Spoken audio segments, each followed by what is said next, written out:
a bleeding cop on a back road, a biker who shouldn't stop, a department that wanted her silent. He became her last witness. For more stories like this, subscribe. The cold came first. September cold, the kind that cuts through leather and denim and finds the skin beneath. Marcus Sullivan felt it on his face as he leaned into the curve, his Harley Road King growling low beneath him, the engine's vibrations steady as a heartbeat. Route 9 stretched empty ahead.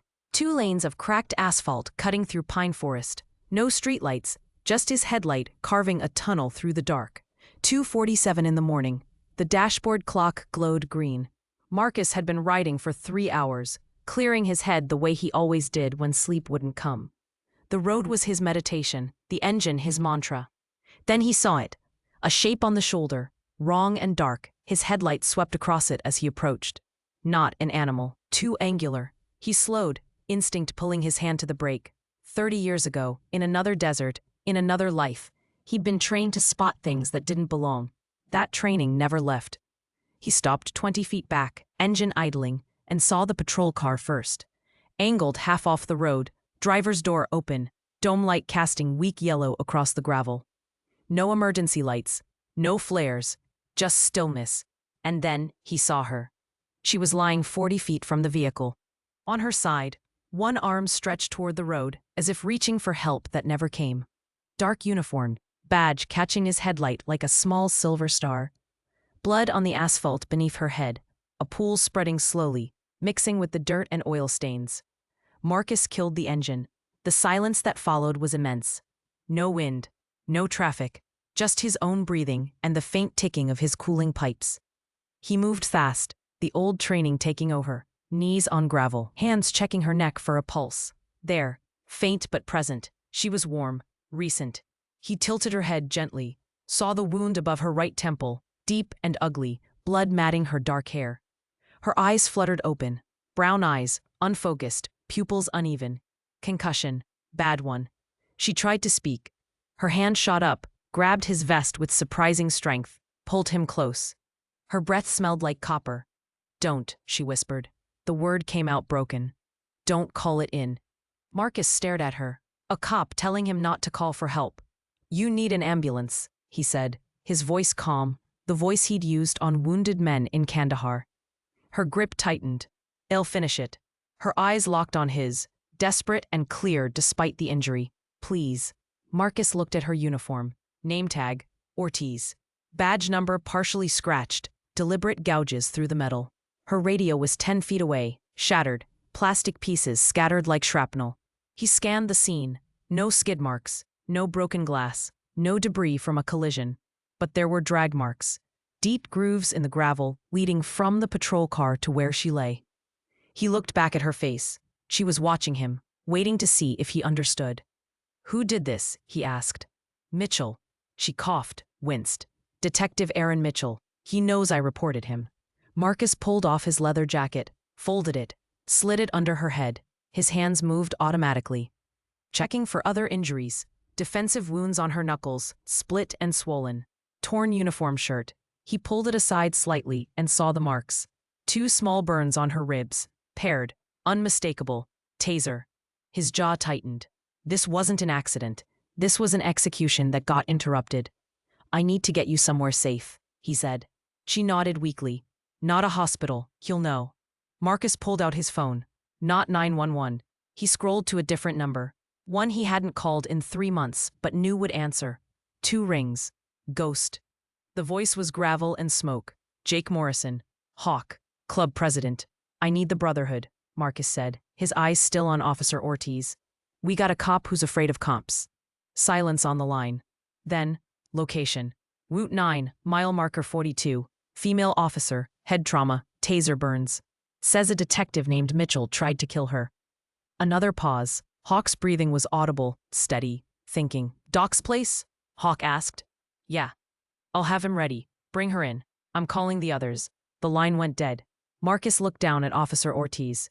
She was watching him with something like hope, fragile and desperate. "What's your first name?" he asked, lifting her carefully into a sitting position. "Rachel," she said. He went still. The name landed like a stone in water, ripples spreading outward into memory. He looked at her face again, really looked, past the blood and swelling, the scar above her left eyebrow, small and white, the shape of her jaw, the way her eyes held his. 8 years collapsed into nothing. You gave me your card, Marcus said quietly. VA hospital.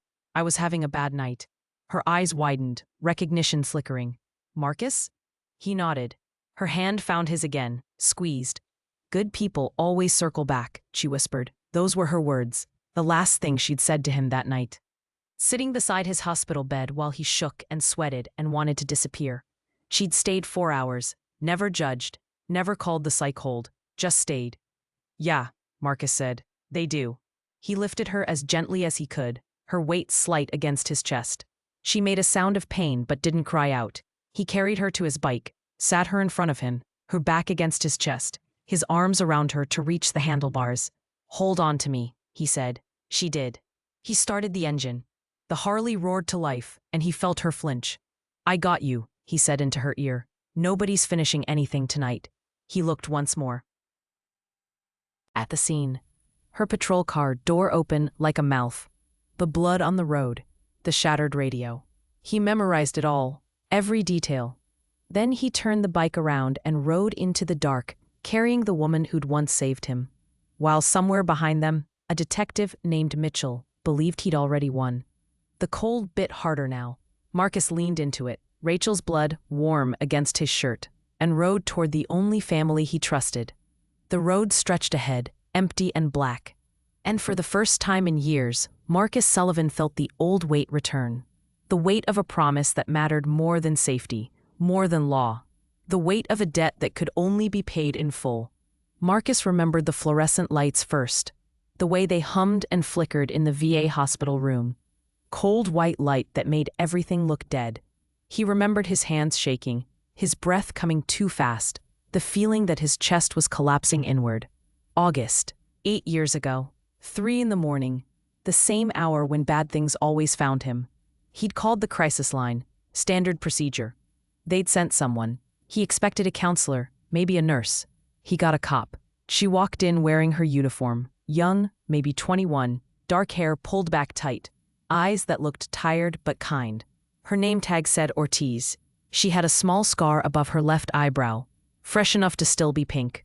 Mr. Sullivan, she said, I'm Officer Ortiz. I'm here to check on you. Marcus sat on the edge of the bed, hands gripping his knees to stop the shaking. They sent a cop, he said. His voice sounded hollow. That means they think I'm dangerous. She pulled a chair over, sat down 3 feet away. Not too close. Respectful distance. They sent someone who volunteered, she said. I asked to take this call. Why? Because my father was Army. 2 tours in Iraq. He came home different. She paused. He had nights like this. Marcus looked at her. Really looked. She wasn't reading from a script. She wasn't watching him like a threat. She was just present. Does he still have them? Marcus asked. No, she said quietly. He died 6 years ago. Heart attack. But I remember sitting with him. Sometimes that's all he needed. Someone to sit. So she sat. For 4 hours, she stayed in that chair. She didn't ask him to talk about the war. She didn't ask about his triggers or his medications. She told him about the police academy, about her training officer who made terrible jokes, about her father's garden where he grew tomatoes that never quite ripened. Small things, human things. When the sun came up, Marcus's hands had stopped shaking. She stood to leave, pulled a card from her pocket, set it on the table beside his bed. You need anything, you call, doesn't matter what time. You do this for everyone? Marcus asked. She smiled, small and real. Good people always circle back, she said. You just need to give them time. She left. Marcus kept the card. 6 months later, he walked into the ironclad Brotherhood clubhouse, looking for something to belong to. Hawk saw something in him worth keeping. The club became his family. The road became his therapy. He never called the number on the card, but he never threw it away either. Now, 8 years later, Marcus carried her through Doc Thompson's garage door. Her blood soaking through his shirt, her breathing shallow and uneven.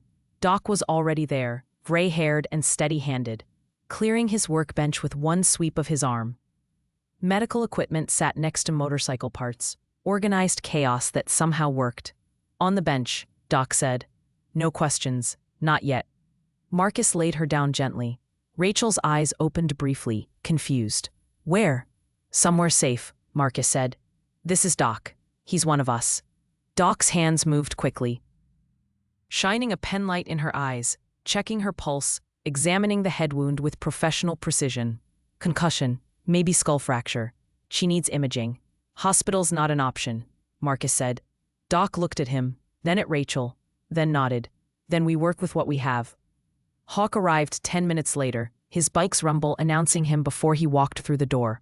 He was 52, broad-shouldered, silver beard, eyes that had seen too much but still chose to care. He looked at Rachel on the bench, at Marcus standing guard beside her, and his expression hardened. Tell me, Hawk said. Marcus told him everything. The scene on Route 9, the drag marks, the taser burns, the name, Mitchell.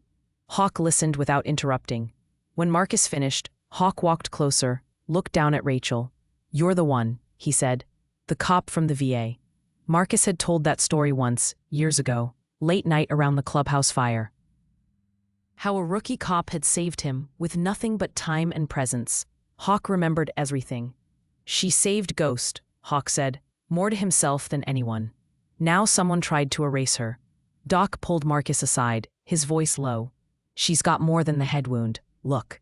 He lifted Rachel's shirt slightly, showed the taser marks again, then pointed to her neck. A small puncture, red and swollen. Injection site. Someone gave her something.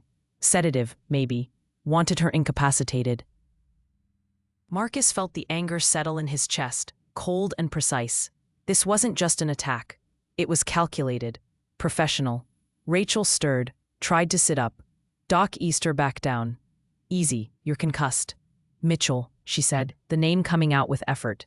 He found out I reported him.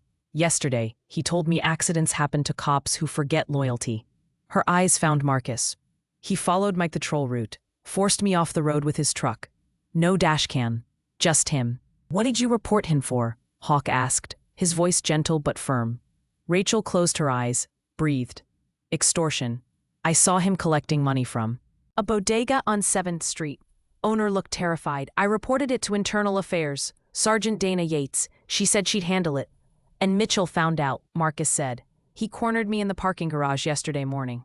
Said I had 24 hours to recant. Said I didn't understand how things worked. Her voice cracked.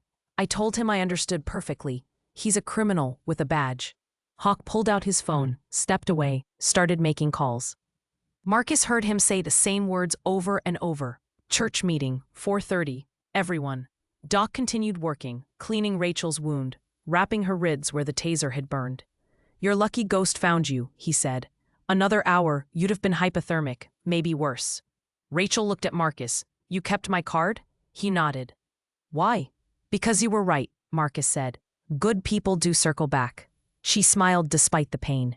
I kept yours too, it's in my patrol bag. I look at it sometimes, wonder if you made it out okay. I did, Marcus said, because of you. Hawk returned, his face set. 23 members confirmed. They're rolling in now. We got more coming from the county chapters. He looked at Rachel. Officer Ortiz, you saved one of ours. That makes you family, and we protect family. Rachel's eyes filled, not from pain, from something else. Relief, maybe, or hope. Why, she whispered, you don't know me. Hawk crouched beside the bench, his voice low and certain. Debts of honor don't have expiration dates. You gave Ghost his life back. Now we give you yours. Outside, the sound began. Engines. 1, then 3, then a dozen. The Brotherhood arriving in the dark, answering the call. Marcus looked at Rachel, at the woman who'd sat with him in a hospital room when no one else would. We ride for you now, he said. And in the growing rumble of engines, in the gathering of men who'd chosen to be better than the world expected, a promise took shape. Not written, not spoken, just understood. Mitchell had tried to erase her. Now he'd have to go through all of them. The clubhouse smelled like motor oil and coffee, leather and cigarette smoke that had soaked into the walls over decades. 23 men filled the space by 4:30, more arriving every few minutes, their engines cutting through the pre-dawn quiet. They came without question, because that's what the call meant. Church meeting, emergency, family in danger. Hawk stood at the head of the table, a scarred oak surface marked with burns and scratches, the history of the ironclad Brotherhood carved into its grain. Marcus stood beside him, still wearing his blood-stained shirt. Rachel was in the back room with Doc, resting but conscious. "Brothers," Hawk said, and the room went silent. "We got a situation that requires every one of us." He laid it out clean. Officer Rachel Ortiz, the attack on Route 9. Detective Erin Mitchell, the corruption she'd tried to expose, the attempt to silence her permanently. Ghost? A voice from the back. Tommy Wrench Delgado, 46, ex-Chicago PD, quit the force 12 years ago after refusing to cover for his partner's excessive force. His face was hard, scarred from old fights, but his eyes were clear. "This cop, Mitchell. You sure about him?" "Rachel doesn't lie," Marcus said, "and the evidence is on her body. Taser burns, injection site, defensive wounds. Someone tried to stage her death." Wrench nodded slowly. "I've seen it before. Cop goes against the Brotherhood. They make her disappear. Call it an accident. Close the case in 48 hours. He paused. "If she reported it to IA and Mitchell found out, someone inside leaked it. That means the rot goes higher." David Legal Chen stood up. 39, disbarred attorney who'd lost his license defending a client he knew was innocent against a system that didn't care. He wore reading glasses and kept his gray hair pulled back in a short ponytail. "We need documentation, everything. Photos of her injuries, her statement on record, timeline established. If we're going to protect her, we need to make sure the truth can't be buried." "Already on it," said Jennifer, Mama Bear, Price, 51, former social worker. The only woman in the club with full patch. She had a camera bag slung over her shoulder, always prepared. "I'll document everything. Medical evidence, scene evidence, testimony." "What about digital?" Hawk asked. Marcus Spider Kwan raised his hand, 28, youngest member, IT specialist, who worked remote security jobs and knew his way around systems most people didn't know existed. "Give me Mitchell's full name and badge number. I can start pulling public records." "Nathis Patterns." "Erin Mitchell," Marcus said. "Detective, Riverside PD, 19 years on the force." Spider's fingers were already moving across his laptop. "On it." Hawk looked around the table. "This is what we're looking at. A cop tried to kill a witness. That makes her a target as long as Mitchell walks free. We become the wall between them. 24-hour protection, rotations. No one gets to her without going through us." "What's the legal exposure?" asked Robert Saint. Washington 54, former Army chaplain, the club's moral compass. "We're harboring a cop who's technically on duty. That's going to draw attention." Legal adjusted his glasses. "She's not a fugitive. She's a victim and a witness. We're providing protective custody until proper authorities can be notified. FBI, if necessary. We document everything. We stay clean. We make it clear we're protecting her life, not obstructing justice." "Mitchell's going to come looking," Wrench said. "Guys like him don't leave loose ends." "Let him come," Hawk said, and his voice carried weight that silenced the ring. "But he doesn't get through. Clear?"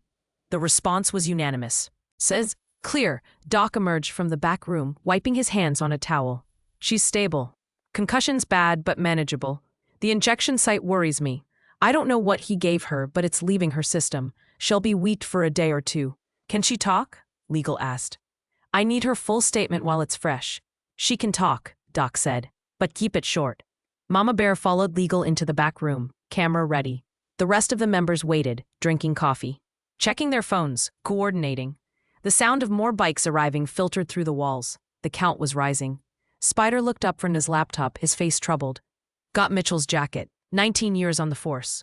14 excessive force complaints. All of them dismissed or unfounded." 14, Wrench repeated. "That's not bad luck. That's protection." "There's more," Spider continued, scrolling. "His partner for the last 6 years, Detective Luis Vargas. And he runs with Officer Timothy Brennan regularly. 3-man crew. All of them have complaint histories. All of them clean records, officially." Marcus leaned over Spider's shoulder, looked at the screen. Mitchell's face stared back. Professional photo, clean uniform, cold eyes. 41 years old, built like a linebacker. Commendations for bravery, awards from community groups, perfect facade. "Check his financials," Wrench said. "If he's running extortion, there's money moving somewhere." "That's going to take warrants I can't get," Spider said. "But I can check property records, vehicle registrations, look for patterns." His fingers flew. 5 minutes later, he owns 3 properties. One's his residence. 2 are rental units in low-income areas. Purchased 8 years ago, right around the time complaints against him started increasing. Money laundering, Legal said, returning from the back room with a digital recorder. Buy property with dirty cash. Collect legitimate rental income. Classic. Did Rachel give you anything? Hawk asked. Legal nodded. She saw him collecting from Miguel Santos, bodega owner on 7th Street. Envelope exchange, clear as day. She took notes, reported it to IA Sergeant Dana Yates. Yates promised an investigation. 24 hours later, Mitchell confronts Rachel and tells her to recant. He paused. Someone told him. Either Yates or someone Yates reported to. The room absorbed that. A leak inside internal affairs meant the system couldn't be trusted. Saint spoke quietly. And we're her only option.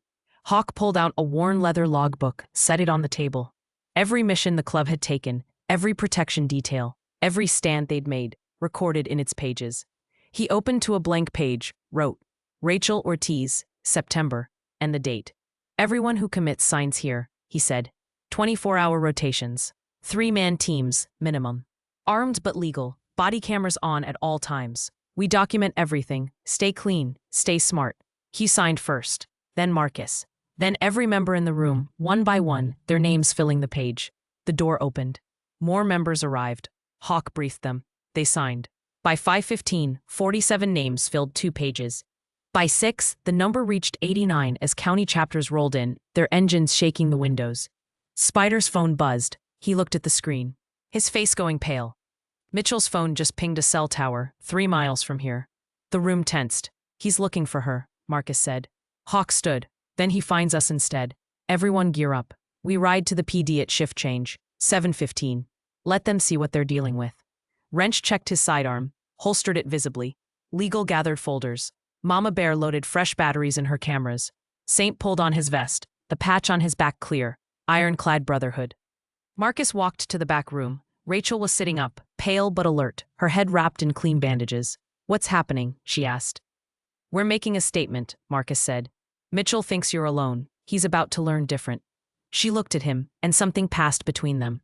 The recognition of a debt coming full circle. The understanding that some promises can only be kept with action. Good people always circle back, she said softly. Yeah, Marcus said. And we brought everyone. Outside, 89 motorcycles lined the street, chrome and steel catching the rising sun. 89 men and women who'd chosen to stand between a corrupt cop and the woman he'd tried to erase.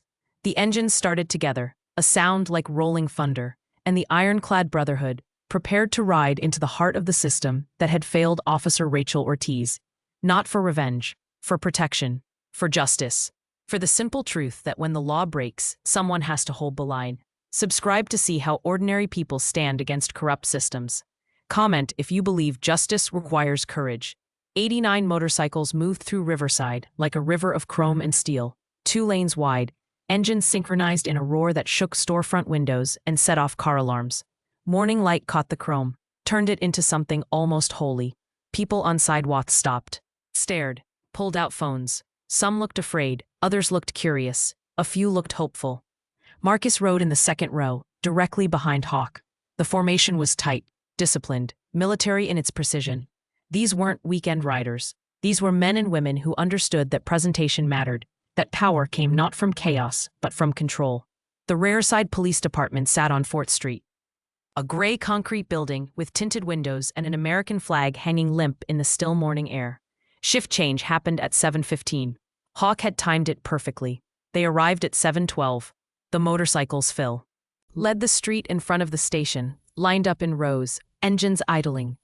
89 riders sat motionless, arms crossed, watching the building. Not threatening, just present, impossible to ignore. Officers coming off night shift stopped on the steps, confused. Officers arriving for day shift slowed their vehicles, uncertain. A few reached for radios.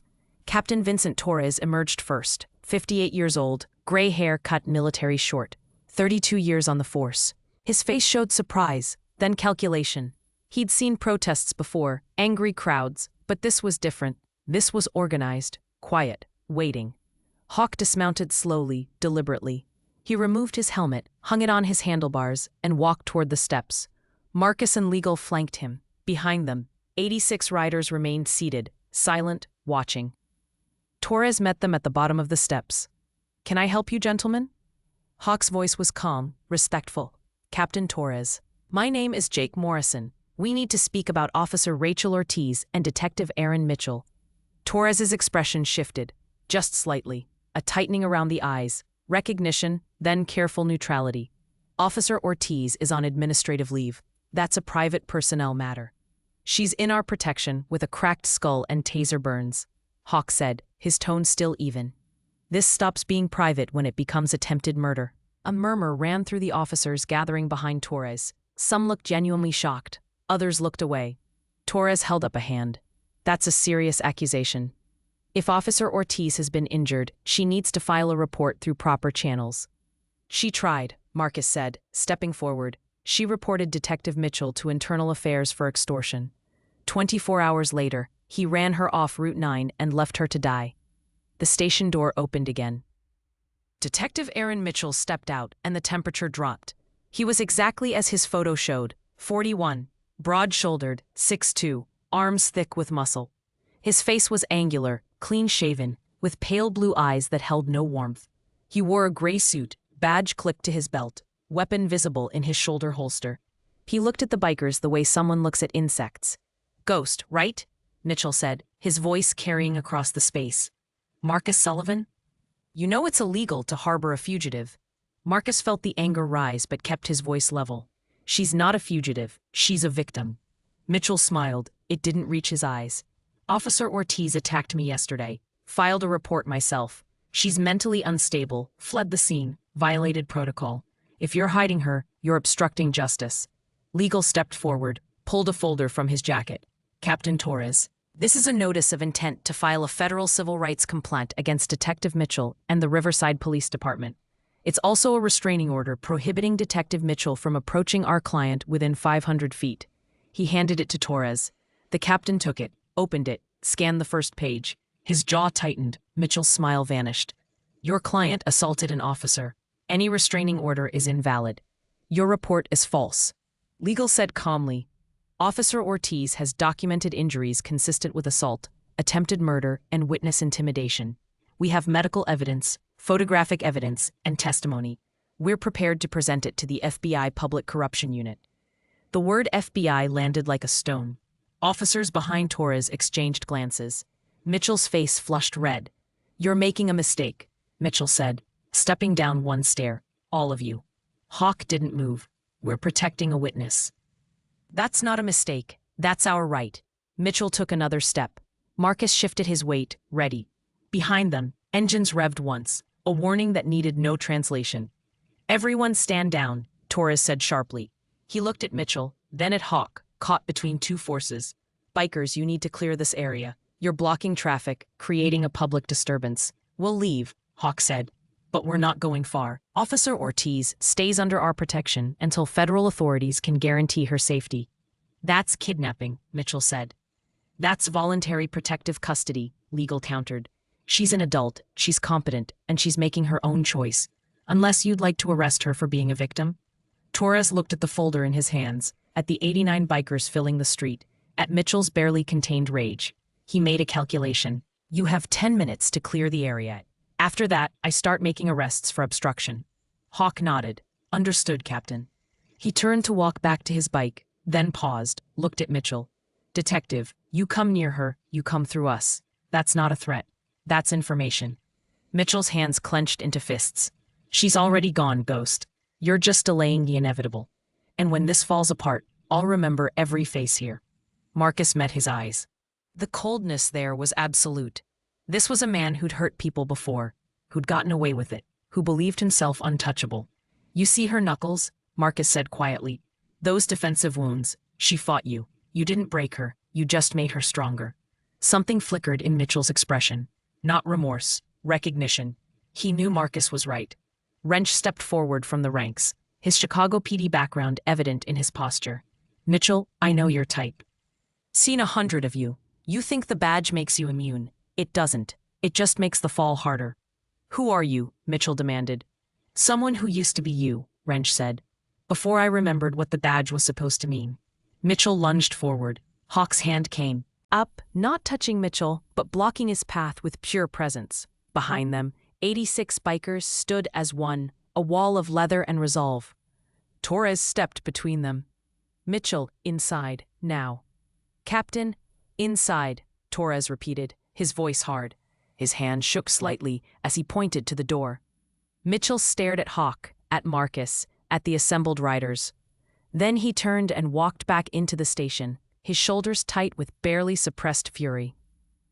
Torres looked at Hawk. You're playing a dangerous game. We're not playing anything, Hawk said. We're standing up for someone who can't stand alone. If that's dangerous, then the danger's not coming from us. Torres said nothing. He turned and followed Mitchell inside. The bikers mounted up. Engines roared to life. They pulled away from the station in formation, controlled and deliberate, leaving only exhaust and questions in their wake. As they rode, Marcus's phone buzzed. Text from Spider.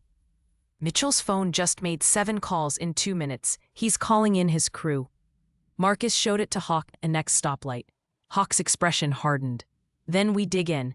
This just became a siege. They rode back to Doc's garage, where Rachel waited, where the real work would begin. Behind them, inside the police station, Detective Aaron Mitchell was learning that some witnesses refused to disappear. And sometimes, the people who protect them refused to back down. The war had started. Quiet, legal, but absolutely real. And neither side was walking away. Doc's garage became a war room within hours.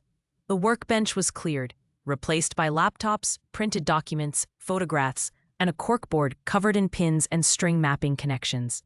Spider sat in the corner, 3 monitors glowing in front of him, his fingers moving constantly across keys.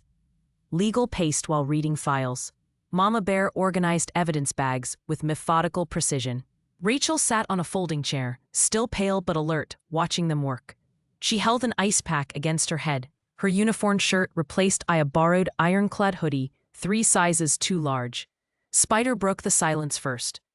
Got into Mitchell's email, not directly, but through a recovered password cache on the department server. He's sloppy with digital security. What did you find? Legal asked, moving closer. Encrypted messages to 2 addresses. Ran them through reverse lookup. One belongs to Detective Luis Vargas, the other to Officer Timothy Brennan. Spider pulled up the message threads. They're using code, but it's obvious. Pickup schedules, drop locations, announce. They're running a collection route. Wrench studied the screen over Spider's shoulder. How much? Conservative estimate based on frequency and coded amounts. 40,000 a month, maybe more. The room went quiet. 40,000 monthly meant nearly $500,000 annually. That wasn't petty shakedowns. That was organized. How far back does it go? Hawk asked. Spider scrolled. Email records show 3 years, but references to earlier arrangements. Could be 5 years, maybe longer. Legal made notes. That's RICO territory, racketeering. If we can prove pattern and organization, this goes federal automatically. Rachel spoke, her voice hoarse but steady. 6 days ago, I was on patrol. 7th Street, late afternoon. I saw Mitchell's personal truck parked outside Santos' bodega. I thought it was weird because he wasn't on duty. So I watched. She closed her eyes, remembering. Miguel Santos came out. He's the owner, older guy, maybe 60. He looked terrified. Mitchell was leaning against his truck, arms crossed, smiling. Miguel handed him an envelope. Brown, letter-sized. Mitchell opened it, counted cash right there on the sidewalk. Then he patted Miguel on the shoulder and drove away. Did you photograph it? Mama Bear asked. No, I was in my patrol car, and by the time I grabbed my phone, Mitchell was gone, but I wrote down everything. Time, location, description. I filed it with Internal Affairs the next morning. Who did you give it to? Legal pressed. Sergeant Dana Yates. She's IA. She seemed concerned, told me she'd start a preliminary investigation, told me to be careful and not discuss it with anyone. Spider's fingers stopped moving. When exactly did you file the report? Tuesday morning, 0800. Spider pulled up a different screen, tracking digital footprints. Yates's official computer shows she logged your report at 0815. But there's another access point. Someone else opened the file at 0942 from a different terminal. Who? Hawk asked. Spider checked the access logs. Deputy Chief Frank Hollis. Wrench swore softly. Mitchell's former partner. They rode together for 8 years before Hollis got promoted. The connection snapped into focus. Rachel reports Mitchell to IA. Yates logs it properly. But Hollis, with administrative access, sees the report and alerts Mitchell. 24 hours later, Mitchell tries to kill her. The face was in from the start, legal said quietly. Rachel's hands trembled. Yates promised she'd protect me. She said I did the right thing. Maybe she meant it. Mama Bear said gently, but the system's compromised above her. Marcus, who'd been standing guard by the door, spoke. We need more than digital footprints. We need witnesses. We need Miguel Santos. He won't talk, Rachel said. I went back the next day, asked him if everything was okay. He wouldn't even look at me. Just said he had no problems, didn't know what I was talking about. He's scared, Wrench said. Mitchell probably threatened his family. That's the standard play. Legal pulled out his phone. I'll contact the FBI, Public Corruption Unit, Agent Diane Reeves. I've worked with her before on a police misconduct case. She's thorough.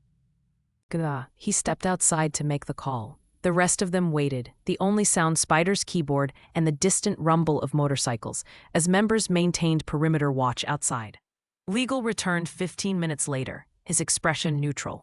Reeves is interested. She's heard Mitchell's name before, but nothing stuck. She says right now it's Rachel's word against a decorated detective. She needs corroborating evidence, witnesses, financial records, something concrete. We have the emails, Spider said. Encrypted and obtained through questionable means, Legal countered. It can point FBI in the right direction, but it won't hold up in court as primary evidence. We need clean evidence. The bodega, Marcus said. Security cameras. Rachel shook her head. I checked. Miguel said they weren't working. Or he lied because he was scared, Wrench said. He looked at Hawk. Let me talk to him. Cop to civilian never works. But one business owner to another? Maybe. Hawk nodded. Take Saint with you. Don't push. Just listen. They left. The garage fell quiet again, except for Spider's typing. There's something else, Spider said, pulling up another screen. Mitchell filed a report yesterday. Claims Rachel assaulted him in the station parking garage. Showed signs of mental instability. Fled when he tried to detain her for evaluation. Legal read over his shoulder, his jaw tight. That's preemptive. He's building a narrative where she's unstable and violent. When her body turned up on Route 9, it would have been ruled suicide or accident. Troubled cop, history of erratic behavior. Except Ghost found her, Mama Bear said. Except I found her, Marcus repeated quietly. The weight of that timing wasn't lost on anyone. 10 minutes later, and Rachel would have died from exposure or blood loss. The narrative would have been written. Case closed. Rachel wiped her eyes. He's going to get away with it, isn't he? Even with all this, he's got protection, he's got friends in the system. Not if we make it impossible to ignore, Legal said. Spider's phone buzzed. He looked at the screen, frowned. Mitchell just filed for an emergency protective order. He's claiming Rachel is stalking him, that the bikers are acting on her behalf to harass him. He looked up. A judge granted it. She legally can't be within 500 feet of him. But he can approach her, Legal said, understanding the trap immediately. He gets legal protection while maintaining the ability to finish what he started. The door opened. Wrench and Saint returned, and Wrench was holding a USB drive. Miguel has a camera, Wrench said. Hidden, because Mitchell told him the obvious ones had to stay broken. Miguel's smart. He kept recording anyway. He handed the drive to Spider, who plugged it in immediately. The footage loaded, grainy, black and white, but clear enough. Mitchell's truck, the timestamp, 6 days ago. Miguel emerging from the bodega, envelope in hand. Mitchell counting cash. The whole exchange preserved. Miguel will testify? Legal asked. Wrench's expression darkened. He will now. Mitchell's crew pulled over his daughter this afternoon. Sophia, 16 years old. Officer Brennan held her for 3 hours on a bullshit traffic stop, scared her half to death. Miguel called me, crying. Said he's done being afraid, Saint added quietly. His exact words were, I'd rather die standing than live on my knees. Rachel stood up, unsteady but determined. We have to protect them, Miguel and Sophia, if Mitchell finds out. Already done, Hawk said from the doorway. Got 6 members rotating watch on their home. Nobody gets close. Legal was already dialing. Reeves needs to see this, now. He stepped outside again. Spider copied the footage, created redundant backups, encrypted them. Mama Bear documented everything. Time received, chain of custody, witness statements. 20 minutes later, legal returned. FBI is opening a formal investigation. Agent Reeves wants 72 hours to build the case properly. She needs us to hold the line, keep Rachel and Miguel safe. Don't do anything that compromises the evidence. 72 hours, Hawk said. That's 3 days. Mitchell has to make a move. Then we make sure he can't, Marcus said. Rachel looked at all of them, at these bikers who'd become her shield, her family, her last line of defense. Why are you doing this, really? Hawk met her eyes. Because 8 years ago, you sat with Ghost when he needed someone. You didn't have to. You chose to. Now we're choosing to sit with you. Good people always circle back, Marcus said. Rachel smiled despite everything. Yeah, they do. Outside, the count had grown. 134 motorcycles now surrounded the garage. Word had spread through biker networks, through veteran groups, through communities that understood what it meant when the system failed and ordinary people had to rise. The siege was beginning. And somewhere across town, Detective Aaron Mitchell was realizing that his victim had become something he hadn't anticipated. Protected, documented, and absolutely unwilling to disappear. The siege became visible by nightfall. 134 motorcycles surrounded Doc's garage in overlapping rings of protection. Tents appeared on the adjacent lot. Camping chairs, propane heaters, coffee stations. Members worked in shifts. 8 hours on watch, 8 hours rest. Rotating with military precision. Body cameras recorded everything.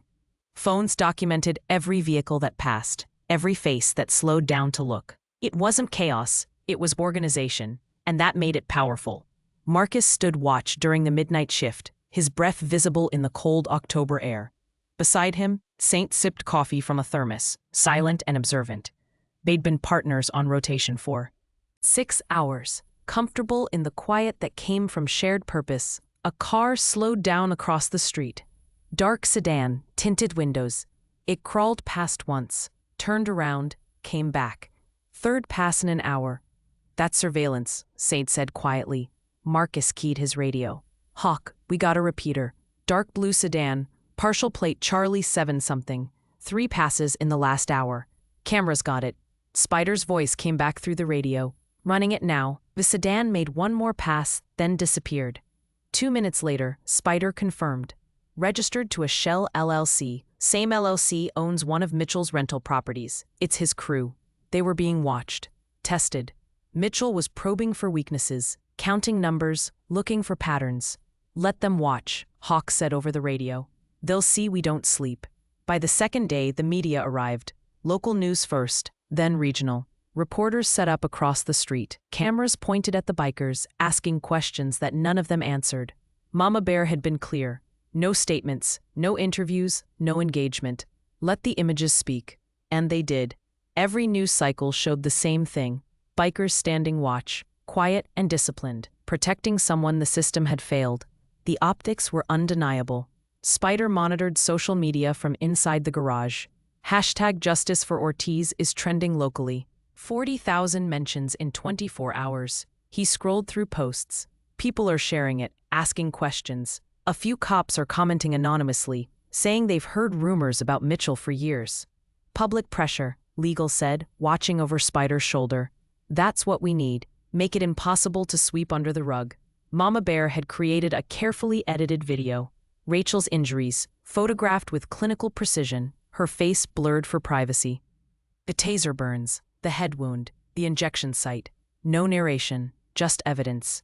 She posted it to a dedicated account with a single caption. This is what happens to cops who report corruption. 400,000 views in 18 hours. The comment sections filled with outrage, support, demands for investigation.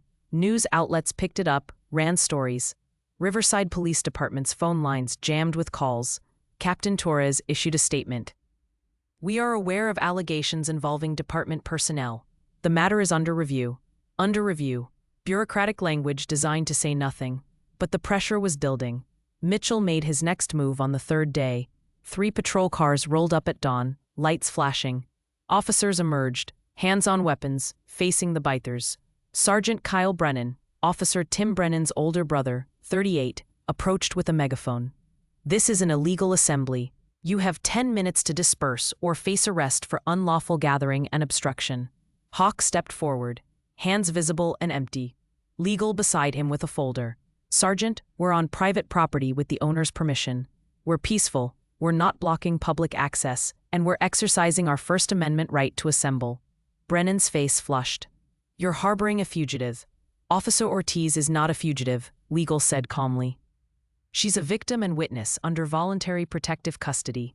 We've notified federal authorities. We're cooperating fully with the FBI investigation.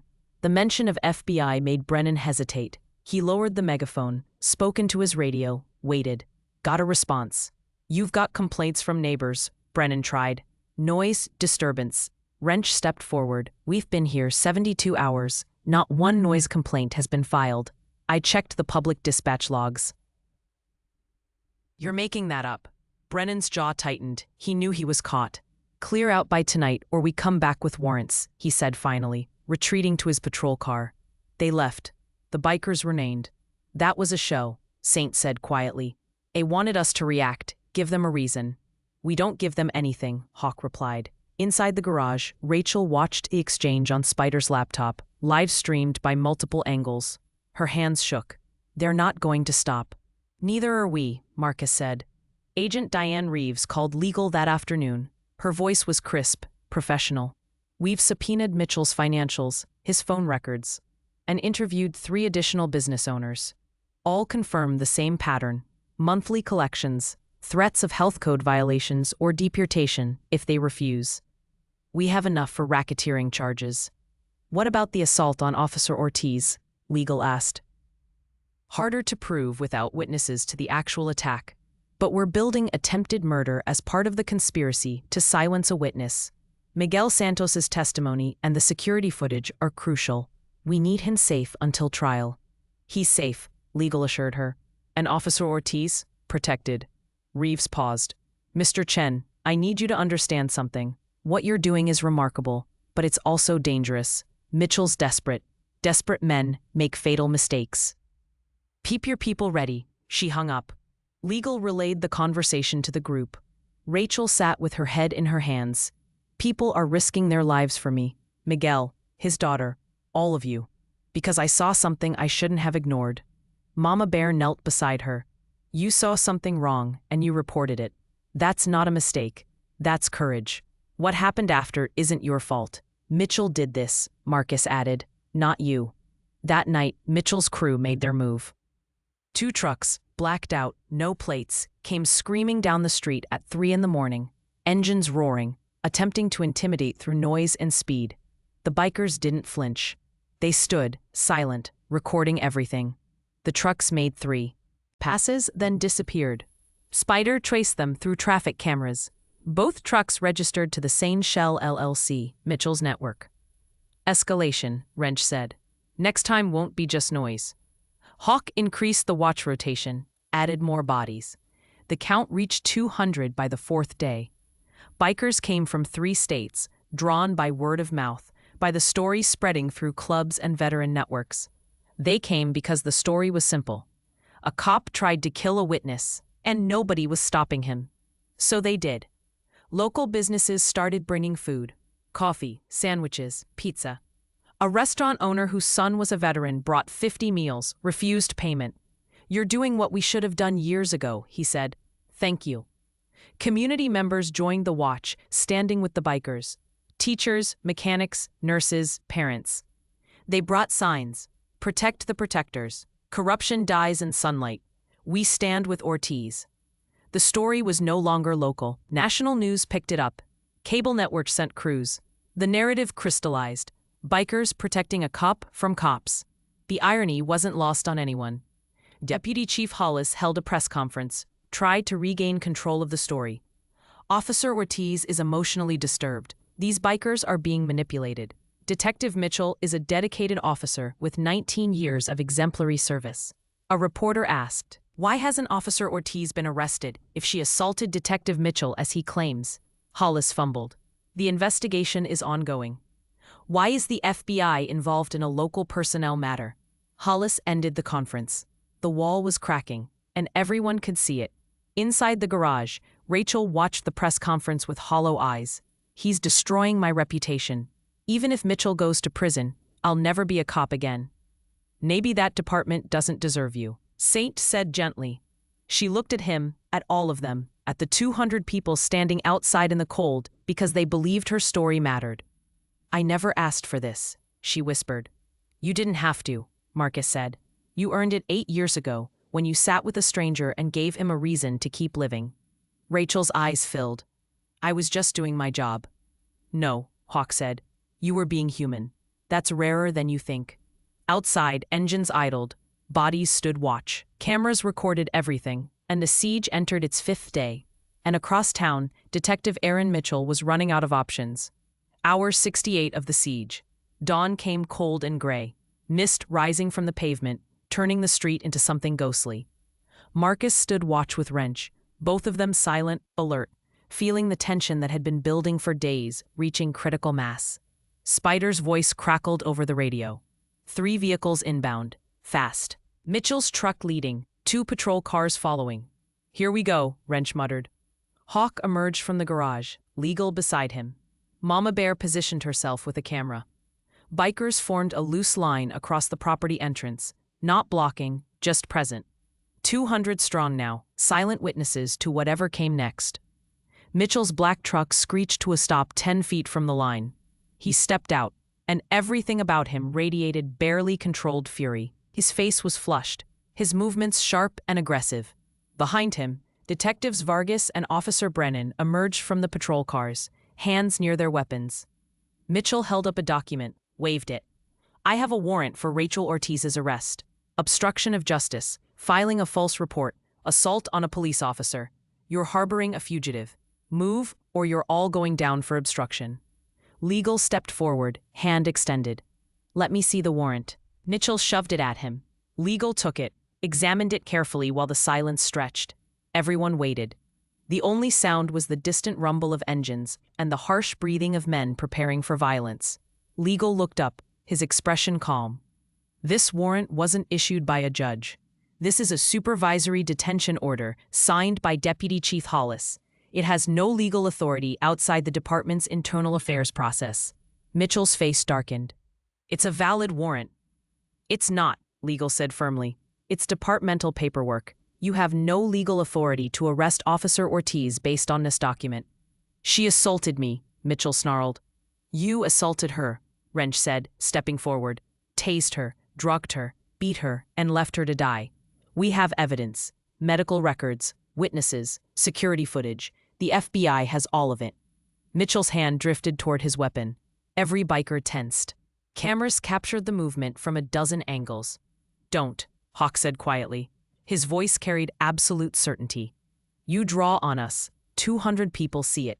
200 cameras record it. Your career ends right here, right now. Mitchell's hand stopped, trembling with rage. She's nothing. A nobody rookie who doesn't understand how things work. She understands perfectly, Marcus said, moving to stand beside Hawk. She understands you're a criminal who hid behind a badge. You don't know what you're protecting, Mitchell said, his voice rising. She's lying. She's disturbed. She attacked me because I rejected her advances, and now she's trying to destroy my life. The accusation hung in the air, vile and desperate. The garage door opened. Rachel stepped out. She still wore the borrowed hoodie, her head wrapped in clean bandages, her face pale but composed. She moved slowly, deliberately, until she stood between the bikers and Mitchell, facing the man who'd tried to erase her. I'm here, Rachel said, her voice steady. You want to arrest me, do it. But do it in front of everyone. Let them see what you are. Mitchell stared at her. And something shifted in his expression. Calculation. He was realizing this wasn't going the way he'd planned. Too many witnesses, too many cameras, too much documentation. Rachel Ortiz, he said formally, reaching for his handcuffs. You're under arrest for Detective Aaron Mitchell. The voice came from behind him, sharp and authoritative. Agent Diane Reeves stepped out of an unmarked black SUV that had pulled up silently during the confrontation. She was 45, African-American, wearing a Navy suit and FBI credentials on a lanyard. Behind her, 4 tactical agents in body armor emerged, weapons ready but pointed down. "Step away from Officer Ortiz," Reeves said. Mitchell froze.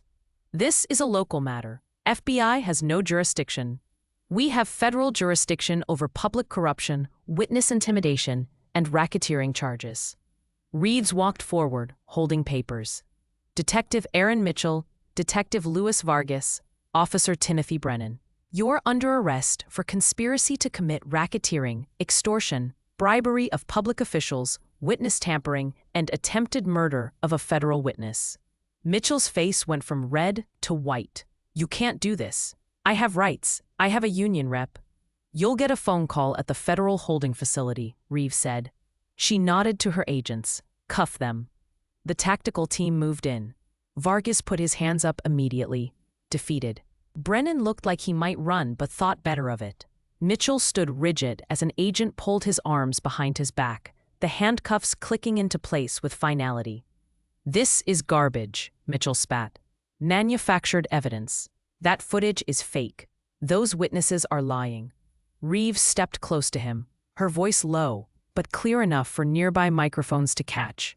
"We have your bank records, Shell LLCs, property purchases, cash deposits that don't match your salary.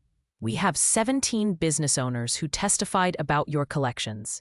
We have security footage from 6 locations. We have your emails to Vargas and Brennan, coordinating the operation." She paused. "And we have Officer Ortiz's medical records showing injuries consistent with attempted murder." Mitchell's eyes found Rachel. "You won't survive this. Even if I go down, you're done. No department will touch you. You'll never work in law enforcement again." Rachel met his gaze, unflinching. "I already survived you. Everything after this is just living." Something broke in Mitchell's expression then. Not remorse, disbelief. The disbelief of a man who'd always gotten away with it, who'd always been protected, suddenly realizing the protection was gone. "You're nobody," he said, his voice cracking. "Just a rookie who doesn't understand how things work." "I understand perfectly," Rachel said. "You're a criminal with a badge, and now everyone knows it." Agent Reeves gestured, and her team led Mitchell, Vargas, and Brennan to separate vehicles. Mitchell struggled briefly, then went limp, defeated. The cameras caught everything: his rage, his fear, his final humiliation as he was placed in the back of an FBI vehicle like any other criminal. Another SUV pulled up. Deputy Chief Frank Hollis stepped out, his face ashen. "Agent Reeves, there's been a misunderstanding." Deputy Chief Hollis, "You're also under arrest for obstruction of justice and conspiracy to tamper with a federal investigation." Reeves handed papers to another agent. "You accessed an internal affairs report and disclosed its contents to the subject of that report, enabling witness intimidation and attempted murder." Hollis's legs seemed to give out. An agent caught him, cuffed him, led him away. He didn't resist. He just looked broken. The street fell silent, except for the sound of car doors closing, engines starting. The FBI vehicles pulled away, carrying Mitchell and his crew toward federal detention. Reeves approached Rachel. "Officer Ortiz, you'll need to give a full statement, but you're safe now. They're not getting out." Rachel nodded, unable to speak. Reeves looked at Hawk, at Marcus, at the 200 bikers who'd stood watch for 5 days. "You did something remarkable here, dangerous but remarkable. You held the line when the system failed." "We protected family," Hawk said simply. Reeves smiled slightly. "The world needs more of that." She handed Legal her card. "Call me if there's any retaliation, any at all." She left. The bikers stood in silence, processing what had just happened. Then someone started clapping. Slow at first, then others joined. Not celebration, recognition. The sound of people acknowledging that something right had just occurred in a world that often felt wrong. Rachel turned to face them, tears streaming down her face. "Thank you," she said, her voice breaking. "I don't know how to." "You already did," Marcus said, moving to stand beside her. 8 years ago. Captain Torres approached from a patrol car that had been parked down the street, watching. He walked slowly, looking older than his 58 years. He stopped in front of Rachel, removed his badge, held it out to her. "I'm sorry," he said quietly. "I should have protected you." I knew something was wrong with Mitchell, and I looked away because it was easier. He pressed the badge into her hand. You're the kind of cop we need. I'm the kind that failed. I'm submitting my resignation today. Rachel stared at the badge. Captain, you earned this, Torres said. I didn't. He looked at the bikers. Thank you for doing what I should have done. He walked away, shoulders slumped, a man confronting his own complicity too late. Rachel held the badge, looked at Marcus, at Hawk, at all the people who'd risked everything for a stranger's truth. What do I do now? You heal, Mama Bear said gently, and then you decide who you want to be. The sun broke there. Rough the clouds, warming the cold street. News crews captured the moment. Rachel Ortiz, surrounded by bikers and community members, holding a badge she'd almost died to honor, standing where she'd been left for dead, alive because people refused to let injustice win. The siege was over, but the story was just beginning. 3 months later, Sunday morning arrived quiet and cold, winter settling over Riverside with the first frost of December. The diner on 5th Street had been open since 6, the smell of coffee and bacon drifting through its windows, condensation fogging the glass. Inside, the booths were filled with the usual crowd, shift workers finishing nights, families starting their days, regulars who'd claimed the same seats for years. Rachel Ortiz sat in a corner booth, still in uniform. Her night shift ended 30 minutes ago. The bandages were gone now, replaced by a thin scar above her temple that caught the light when she moved. Her dark hair was pulled back in the same tight bun, her badge polished and clipped to her belt. But the badge was different now. Detective, newly promoted, newly assigned to the Public Integrity Unit, a division created specifically in the wake of Mitchell's arrest. Across from her sat Marcus, wearing his leather vest, nursing black coffee and reading the newspaper the old-fashioned way. Actual paper spread across the table. The morning light caught the gray in his beard, made him look both tired and peaceful. You sleep at all? Marcus asked without looking up. 4 hours, Rachel said. Better than last week. Nightmares? Less frequent. She wrapped her hands around her coffee mug. Doc says that's progress. Marcus nodded. The trauma didn't vanish just because the threat was gone. He knew that better than most. They both carried scars now, visible and otherwise, but they carried them together. The diner door opened. Hawk walked in, followed by Saint and Mama Bear. They spotted Rachel and Marcus, headed over, sliding into the booth and pulling up chairs. This had become routine over the past 3 months.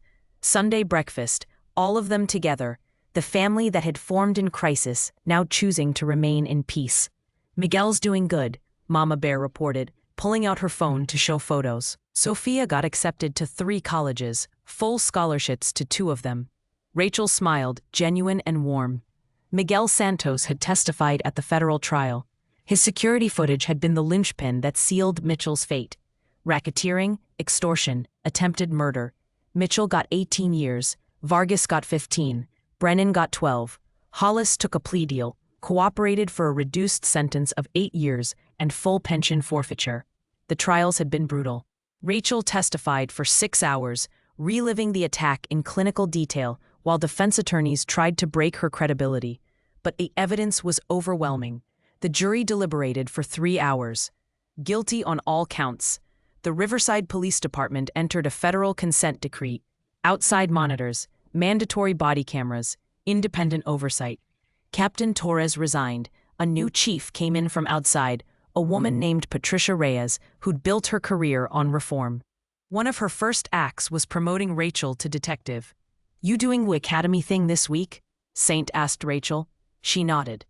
Guest lecture, talking to new recruits about ethical policing and what to do when you witness corruption. Heavy topic for kids just starting out, Hawk said. Better they hear it now, Rachel replied, before they learn the wrong lessons. The waitress brought food, eggs, toast, hash browns, the simple comfort of routine. They ate together, talking about small things. Wrench's motorcycle restoration project, Spider's new job with a cybersecurity firm, Legal's work with a police accountability nonprofit. Ordinary conversations, ordinary lives, ordinary people who'd done something extraordinary and then returned to being themselves. Rachel's radio crackled. Dispatch calling about a disabled vehicle on Route 9, requesting assistance. She looked at Marcus, something unspoken passing between them. Want company? Marcus asked. Always. They left money on the table, headed out together. Rachel's patrol car sat in the parking lot next to Marcus's Harley. They drove separately, Rachel leading, Marcus following, the road familiar now in ways it hadn't been 3 months ago. Route 9 stretched ahead, the same 2 lanes of cracked asphalt cutting through pine forest. Morning light filtered through the trees, soft and golden. Rachel slowed as she approached mile marker 42. The spot where Marcus had found her bleeding and broken. The spot where everything changed. She pulled over briefly, just looking. Marcus stopped beside her, his engine idling. She'd driven this road 100 times since that night. At first, it had triggered panic attacks, her hands shaking on the wheel, her vision narrowing. Doc had worked with her, taught her breathing techniques, helped her reclaim the spaces trauma had stolen. Now it was just a road, still carried memory. But memory without power to paralyze. She pulled back onto the highway. A mile ahead, an elderly woman stood beside a broken-down sedan, hood up, looking worried and cold. Rachel activated her lights, pulled over, stepped out. The woman tensed when she saw the uniform, a reaction Rachel had seen too often lately. Trust in police had eroded in Riverside. Mitchell's crimes and the department's complicity had damaged something fundamental. Rebuilding it would take years. "Ma'am, I'm Detective Ortiz. Having car trouble?" The woman nodded, uncertain. "It just died. I don't know anything about cars. Let me take a look." Rachel checked under the hood. Battery terminal was loose. Simple fix, but not something the woman could handle.